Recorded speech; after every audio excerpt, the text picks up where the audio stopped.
Morning 7th class बच्चों, हमने grammar के 3-4 चैप्टर्स सेकंड चैप्टर तक कंप्लीट कर लिया है pronoun. Now let's start with reader. आपका थर्ड चैप्टर अष्टवक्रा जो है वो स्टार्ट होके रीड करवा लिया है, तो उसका मैं एक बार आपको ब्रीफ देती हूँ, then will discuss the word meaning and question answers. इसमें क्या था, इसमें एक सेज था उदलक। वो बहुत ही ज़्यादा इंटेलिजेंट था और बहुत ही ज़्यादा नॉलेजेबल था। उसके डिसिपल्स मतलब जो स्टूडेंट्स थे वो आश्रम में उससे लर्निंग लेने आते थे। उसकी एक डॉटर थी जिससे उसने मैरिज कर दी, एक बहुत ही उसका जो ब्रिलियंट स्टूडेंट था कहोड़ा उसकी, राइट। अभी क्या हुआ, वो जो लड़की थी उसकी डॉटर उत्तरा, सॉरी सुजाता, सुजाता ने जब वो प्रेग्नेंट थी तभी से she started listening the chants of her father. उसने अपने फादर के चैंट सुनने शुरू कर दिए। उसका रीज़न क्या था, वो चाहती थी कि जो उसका बेटा हो वो बहुत ही इंटेलिजेंट हो, तो वो प्रेगनेंसी में ही इंटेलिजेंसी अपने सारे दोहे और जो इनके मंत्र वगैरह होते हैं वो लर्न करना शुरू कर दे। फिर एक बार क्या हुआ, जब वो बैठी हुई थी और सारे डिसिपल्स उसको उसके सारे मंत्र और वो जो इसे टीच कर रहा था सेज उदलक, तब क्या हुआ, जो कहोड़ा सुजाता का हस्बैंड था वो कुछ अपने जो लेसन्स है वो रीड कर रहा था। तभी सुजाता के स्टमक में से उसका बेटा बोलता है कि फादर आप गलत बोल रहे हैं, इसमें आपने 8 मिस्टेक्स करी हैं, राइट। तो उसका करेक्ट जो रिसाइट है, किस तरीके से बोलते हैं, वो ये है। अब उसने जब ये बोला तो कहोड़ा को क्या हुआ, कहोड़ा फेल्ट अशेम्ड, उसको शेमफुल लगा। उसे लगा कि सबके सामने एक छोटा सा बच्चा जो अभी तक इस दुनिया में नहीं है वो अपने फादर को करेक्ट कर रहा है। इसलिए उसने क्या करा, उसने कर्स दिया। व्हाट इज़ कर्स, शाप दिया कि तुम जो है वो 8 जगह से तुम्हारी बॉडी डिफॉर्म होगी, वो मतलब उसमें बॉडी शेप प्रॉपर नहीं होगी, ठीक है। अब क्या हुआ, थोड़े दिन बाद जहाँ पे वो लोग रहते थे उस विलेज के अंदर सूखा पड़ गया, ड्रॉट आ गया। तब वहाँ के जो राजा थे उन्होंने यज्ञ वगैरह कराना था। फिर क्या हुआ, सुजाता ने अपने हस्बैंड कहोड़ा को बोला कि जाओ आप राजा की यज्ञ में हेल्प करो, इन केस अगर वो खुश हो गए तो आपको पैसा देंगे और उस पैसा से हम जो हमारा बच्चा होने वाला है उसको हम लोग हेल्दी फूड दे पाएंगे, राइट। तो फिर क्या हुआ, अब वो गया कहोड़ा राजा के पास। राजा ने उसको पैसे तो नहीं दिए, क्योंकि राजा ने बोला कि मेरे पास एक साधु है और अगर उसको तुमने हरा दिया अपनी नॉलेज से तभी तुम मेरा यज्ञ कर पाओगे, अदरवाइज़ नहीं कर पाओगे। अब जो राजा है उसने बोला कि ठीक है, लेकिन जो कहोड़ा था वो हार गया। ओके, तो अब क्या हुआ, अब उसके बाद वो नदी के अंदर डूब गया। नदी में उसने बोला नहाने के लिए और नदी में ही वो डूब गया। अब क्या हुआ, सुजाता जो थी उसे बहुत दुख हुआ, क्योंकि सजेशंस जो था वो सुजाता का ही था। अब थोड़े दिन बाद उसका सुजाता का बेटा हुआ। उस बेटे का नाम क्या रखा था, उस बेटे का नाम अष्टवक्रा रखा। अब अष्टवक्रा बहुत ही इंटेलिजेंट था। अष्टवक्रा ने क्या करा, उसने बोला कि मैं उस राजा के पास जाके और मैं उसका किंग का के यहाँ पे यज्ञ करूँगा और जो मेरे फादर हैं उससे वो फ्री हो जाएंगे, या फिर वो उसे ये नहीं पता था, वो बदला लेना चाहता था, राइट।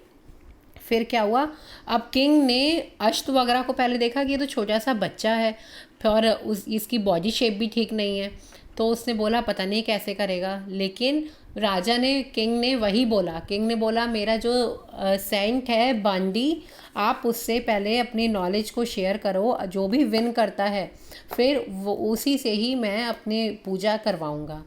अब उसने आर्गुमेंट्स करे बंडी के साथ। अब बंडी जो साधु था उसके राजा के यहाँ पे, वो बहुत शॉक हो गया, क्योंकि वो अष्टवक्रा इतना नॉलेजेबल था कि उसने बंडी को भी हरा दिया। उसको टाइम ही नहीं लगा बंडी जो साधु था उसको हराने में।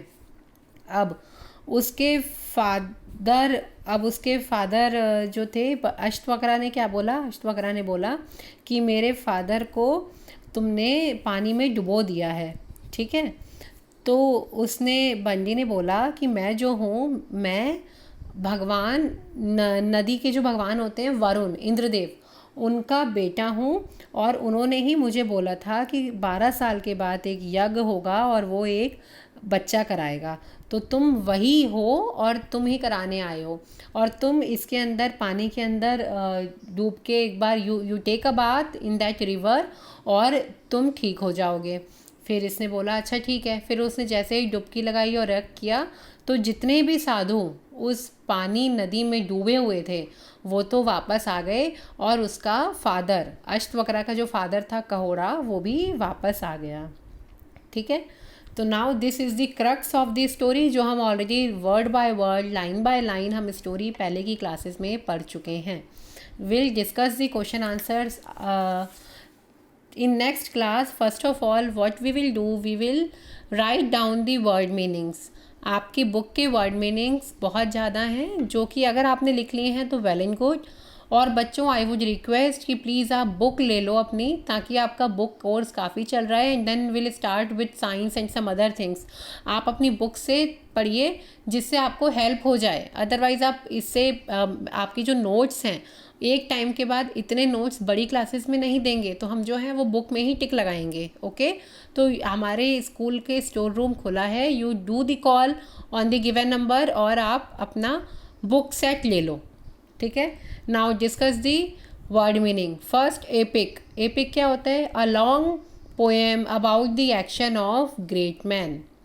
ओके, मतलब एक कहानी जो कही जाती है, जो कि बहुत फेमस लोगों की होती है। सरपास, सरपास मान्स बलशाली, सुपीरियर। इम्पार्टेड माने शेयर करना, मैं अपनी नॉलेज आप लोगों को दे रही हूँ। This is I am imparting my knowledge to my students.